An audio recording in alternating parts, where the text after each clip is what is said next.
Hello everyone, welcome back to my channel English and GK with Sunita ma'am. और आप सभी को पता है कि मैंने अपने चैनल का नाम बदल कर जीके और ऐड कर लिया, जिसमें मैं फर्स्ट ग्रेड के, थर्ड सेकंड ग्रेड के वोटेवर जो भी अपने आरपीएससी एग्ज़ाम के से रिलेटेड जितने भी एग्ज़ाम्स हैं उनसे रिलेटेड मैं क्वेश्चन आंसर डाल रही हूँ। आप उनको देखिए ज़रूर, क्योंकि मैंने वहाँ पर जितने भी मैंने नोट्स डाले हैं वो बहुत ही इम्पोर्टेंट चुन चुन के खास डाले हैं। बट है मेरे अपने हैंड राइटिंग के, बट आप समझने की कोशिश करना और आप अपने अपने खुद की हैंड राइटिंग से अपने नोट्स बनाना, देखना आपके लिए कितना बेनिफिशियल वो होने वाले हैं।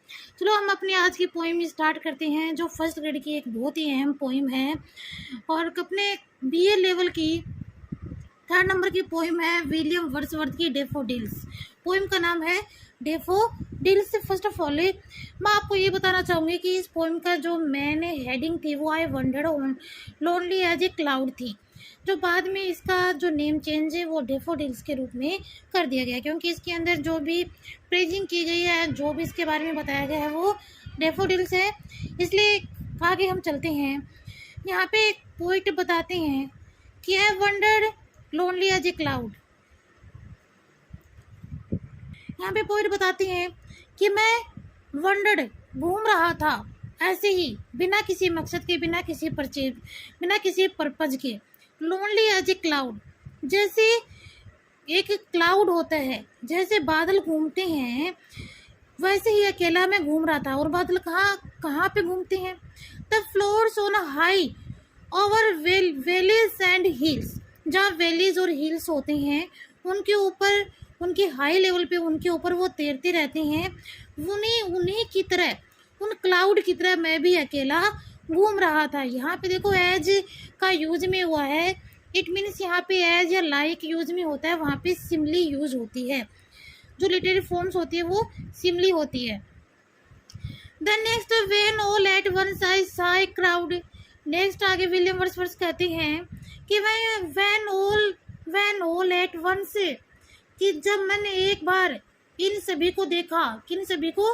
इस भीड़ को देखा। और वो भीड़ किसकी थी? डैफोडिल्स की थी। ए होस्ट ऑफ गोल्डन डैफोडिल्स, तो मुझे वो किसकी तरह नजर आए? होस्ट की तरह, मानो वो मेरा स्वागत कर रही हैं। तो हम किसी घर जाते हैं, वो होस्ट होता है और हम वहाँ पे गेस्ट होते हैं। तो ये यहाँ पे कह रहा है कि डैफोडिल्स, वहाँ पे जो गोल्डन डैफोडिल्स थे, क्योंकि गोल्डन डैफोडिल्स है वो येलो कलर की होती है, इसलिए उनके लिए क्या यूज किया गया है? गोल्डन यूज में लिया गया है। तो यहाँ पे देखें कि ये कह रहा है कि जब मैंने एक बार अचानक से उनको देखा तो उनकी जो भीड़ है वो मुझे होस्ट की तरह नजर आई, जो वो गोल्डन डैफोडिल्स हैं।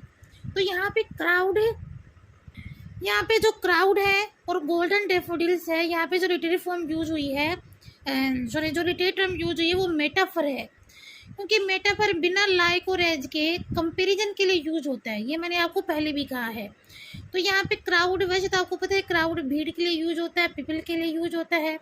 और गोल्डन डैफोडिल्स, गोल्डन भी किसी चीज़ के लिए यूज होता है, ओके, जैसे कोई धातु है। तो यहाँ पे इसलिए दोनों के अंदर मेटाफर यूज हुआ है एंड होस्ट में पन यूज हुआ है। क्लियर है? देन नेक्स्ट देखते हैं, beside the lake beneath the trees fluttering and dancing in the bridge. उस लेक के किनारे, लेक कौन सी है? वहाँ पे उस वाटर वाली जो लेक है उससे रिलेटिव यहाँ पे बात हो रही है। ये एक्स्ट्रा फैक्ट है, जो एक्स्ट्रा फैक्ट है ये मैं आपको आफ्टर रीडिंग द जो पोएम है हम उसके बाद मैं आपको बताने वाली हूँ। तो ये जो उस लेक के किनारे किनारे बीनीथ द ट्रीज, जो वहाँ पे पेड़ लगे हुए हैं उनके नीचे, फ्लटरिंग कर रहे हैं, डांसिंग कर रहे हैं उस ब्रिज में। जब वहाँ पे जो हवा चल रही है, जो विंड चल रही है, उसमें उनके जो ऊपर का हिस्सा है, वो जो फ्लावर वाला हिस्सा है, वो जब हवा चलती है तब ऐसा लगता है मानो वो उसमें फ्लटरिंग कर रहे हैं और डांसिंग कर रहे हैं। तो यहाँ पे जो फ्लटरिंग और डांसिंग यहाँ पे पता है कि इंसान के लिए यूज होता है, तो उसमें ये बताया गया उससे रहते। तो यहाँ पे जो टर्म यूज है वो पर्सोनिफिकेशन है, ओके। तो यहाँ पे आपको ध्यान में रखें, फ्लटरिंग होता है फड़फड़ाना, कि फड़फड़ा रहे हैं, ओके। देन नेक्स्ट है, कंटिन्यूअस है the stars that shine and twinkle on the Milky Way. जैसे मिल्की वे के अंदर जो स्टार होते हैं वो कंटिन्यूटी में चमचमाते रहते हैं, ट्विंकल करते हैं, शाइन करते हैं। उसी तरह से they stretch in never ending line, stretch होते हैं फैले हुए, स्प्रेड आउट। तो उनकी भी जो लाइन है, उनकी भी जो कतार है along the bay, along the lake of the bay, वो नेवर एंडिंग है, वो कभी नहीं ख़त्म होने वाली है। अलोंग द मार्जिन ऑफ ए बे, और उसके किनारे किनारे पे वो फैले हुए हैं। मार्जिन ऑफ ए ये उसी लेक के लिए यूज हुआ है कि वहाँ पे किनारे किनारे क्या फैले हुए हैं, ये डेफोडिल्स के जो प्लांट्स है वो स्प्रेड आउट है। इसलिए यहाँ पे जो विलियम वर्ड्सवर्थ है वो कहते हैं किसकी तरह, कहाँ पे कंपैरिजन किया गया है, ये उसकी तरह फैले हुए हैं जैसे मिल्की वे के अंदर जो मिल्की स्काई के अंदर जो मिल्की वे होता है वहाँ पे जो स्टार्स जो फैले हुए होते हैं उसी की तरह। 10,000 saw it glance, tossing their heads in sprightly dance। Next में विलियम वर्ड्सवर्थ कहते हैं कि 10,000, मैंने वहाँ पे क्या देखे 10,000, यानी कि उनकी जो संख्या बताई गई है वो कितनी बताई गई है, 10,000 के समथिंग बताई गई है। और यहाँ पे ग्ली यहाँ पे यूज हुआ है हैप्पी के लिए, ग्लेंस जो है वो हैप्पीनेस के लिए यूज हुआ है, ध्यान में रखें, हैप्पीनेस के लिए। कि मैं उनको जो ऐसे देखा मैंने वो 10,000 और उनको देख के मैं क्या हो गया, हैप्पी हो गया, खुश हो गया, बहुत ज़्यादा ही वो एक्साइटमेंट में आ गया था। And then tossing their heads in sprightly dance, sprightly भी यहाँ पे हैप्पी के लिए यूज हुआ है कि ना बहुत ज़्यादा मतलब जब हम एक्साइटमेंट हो जाते हैं, एंथुसिज्म हो जाते हैं, तो उस समय उसके जो हेड्स थे, जो ऊपर वाला हिस्सा है वो इस तरह से टॉसिंग कर रहा था कि मानो बहुत ज़्यादा खुशी के अंदर वो लहरा रहे हों, डांस कर रहे हों। तो यहाँ पर आप देखेंगे 10,000 यानी कि बहुत उसको बढ़ा चढ़ा के बताई गई है उस बात को, तो ये हैप्रेबली है। देन जो वो डांस कर रहे, किसकी तरह डांस कर रहे हैं, मतलब इसको किसकी तरह बताया गया, वैसे तो पर्सन करते हैं इस तरह से, तो इसीलिए यहाँ पे उसे कंपैरिजन करके बताया गया है कि यहाँ पे कौन सा, मैंने शॉर्ट में लिखा है पर्सोनिफिकेशन, कौन सा क्राइटेरिया टर्म है यहाँ पे, पर्सोनिफिकेशन। देन नेक्स्ट है the waves beside them dance but they out did the sparkling waves in Glee. जो वेव्स हैं, थोड़ा सा मैं इसको सेट कर देती हूँ, एक मिनट।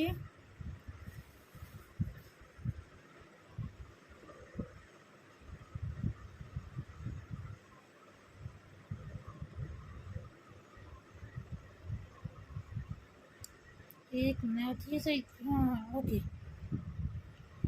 यस। नेक्स्ट है द वेव बिसाइड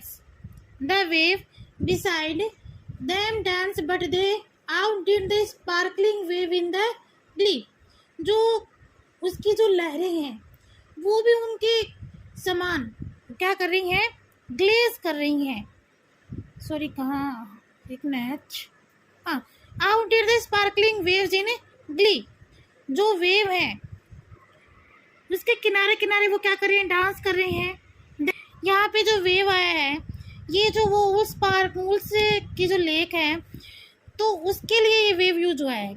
यहाँ पे कह रहे हैं कि उसके किनारे किनारे जो वो डांस कर रही हैं तो उनको देख के ऐसा, वैसे तो खुशी होती है उस लहरों को देख के, स्पार्कलिंग वेव्स हैं जो एक अलग ही खुशी दे रहे हैं हमें, उनको देख के हमें हैप्पीनेस होती है, बट उनको भी वो क्या कर रही हैं, पराजित कर रहे हैं, उनको डिफीट कर रहे हैं। आउटडिड होता है डिफीट करना, उनको पराजित करना।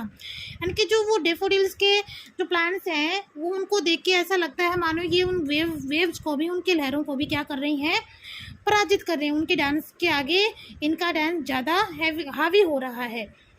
ए poet could not but be gay. यहाँ पे पोइट खुश नहीं होना चाहता, वो कहते हैं कि बट बी गे, लेकिन फिर भी क्या हो रहा है, वो खुश हो रहा है। कह रहे इन सब चीज़ों को देख के मुझे ऐसा लग रहा है कि वो एक चीज़ दूसरी चीज़ को पराजित कर रही है, उसको डिफीट कर रही है, लेकिन फिर भी जब उसको हम बार बार देखते हैं तो वो हमें खुशी भी दे रही है।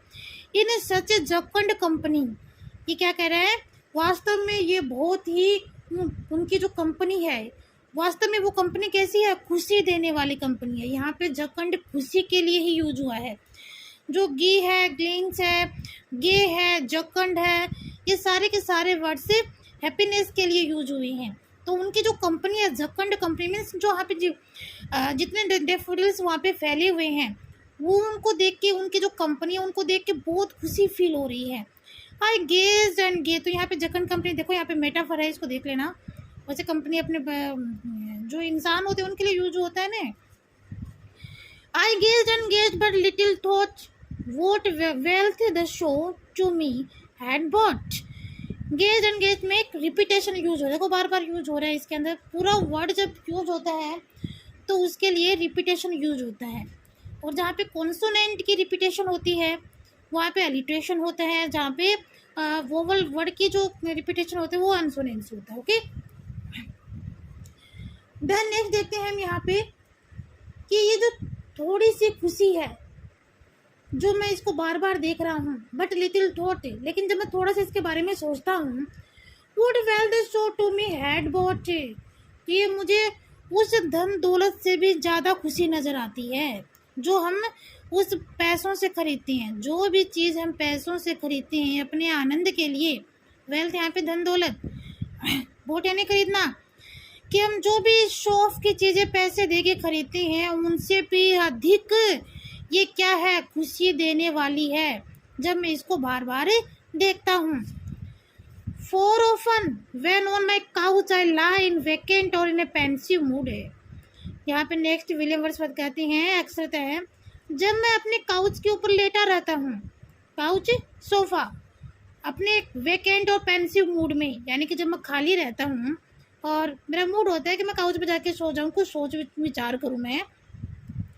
In that condition, they flash upon that inward eye, which is bliss of solitude। तो मैं पीछे चला जाता हूँ, पीछे मतलब उस टाइम पे जाके उसका दिमाग ठहर जाता है जब वो उन्हें डैफोडिल्स को देखने के लिए और जो मार्जिन ऑफ द गे था वहाँ पे वो गया था। तो ये कह रहा है कि जब मैं भी अकेला मूड मैं फील करता हूँ, काउच के ऊपर लेटा रहता हूँ, तो मेरा दिमाग सीधा कहाँ चला जाता है, उसी जगह चला जाता है, which is bliss of solitude, जहाँ, और मैं एकांत में, सॉलिट्यूड होता है एकांत में, ब्लिस होता है आनंद लेना। ओके, देखो आनंद से रिलेटेड बहुत सारे यहाँ पे वर्ड आए हैं तो इनको आप ध्यान में रखना। तो मैं एकांत में उसको वहाँ पे अकेला मैं लेटा रहता हूँ काउच के ऊपर, तो मैं आनंद लेता हूँ, ब्लिस करता हूँ। ओके, यानी धीमे धीमे मुस्कुराता है। And then my heart with pleasure fills, और उस कंडीशन में, इन दैट कंडीशन में जो हार्ट होता है वो प्लेजर से भर जाता है, खुशी से भर जाता है। एंड डांस विद डैफोडिल्स, और किसकी तरह डांस करने लग जाता हूँ, डैफोडिल्स की तरह। जिस तरह से डैफोडिल्स डांस कर रहे थे वहाँ पे, उसी तरह से इसका जो हार्ट होता है वो भी डांस करने लग जाता है, यानी कि ये भी पूरी तरह से रोमांचित हो जाता है। और जिस तरह से इनको देख के इनको आनंद मिला है, और ये कंपैरिजन करता है सेम एज, ये कहता है मैं भी उसी तरह से, मेरा दिल भी उसी तरह से प्लेजर से फील्स हो जाता है।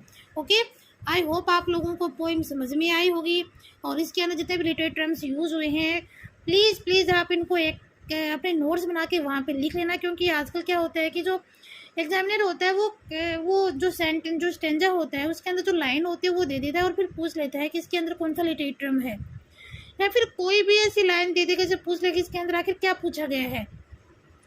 तो आप इनके अपने हैंड से और आप अपने नोट्स बनाएं और इनको देखें कि आपको क्या चीज़ समझ नहीं आती है। आप इनको बार बार करेंगे, रिवाइज करेंगे तो ऑटोमेटिक आपको आ जाएगा। फिर भी अगर कोई डाउट है तो आप कमेंट बॉक्स में लिख दीजिए, प्लीज़ आपसे रिक्वेस्ट है, और मेरे चैनल को लाइक शेयर सब्सक्राइब जरूर करें। Okay guys, bye bye.